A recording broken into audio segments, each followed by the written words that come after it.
দুনিয়ার জমিনে আমারে কত মানুষ ভালো বলতেছে, আমার কাজকর্ম দেখে, আমার চেহারা দেখে।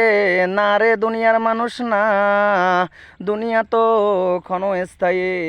সামান্য কিছু সময় ভালো হব সেই সময়, যদি আমার হিসাব করার পর, যদি আমার আমল নামা মাওলা পাক অনন্তকাল জীবনের হিসাব পাতি করতে যাইয়া আমার আমল নামাটা ডান হাতে আমি পাই, তখন আমি হব ভালো।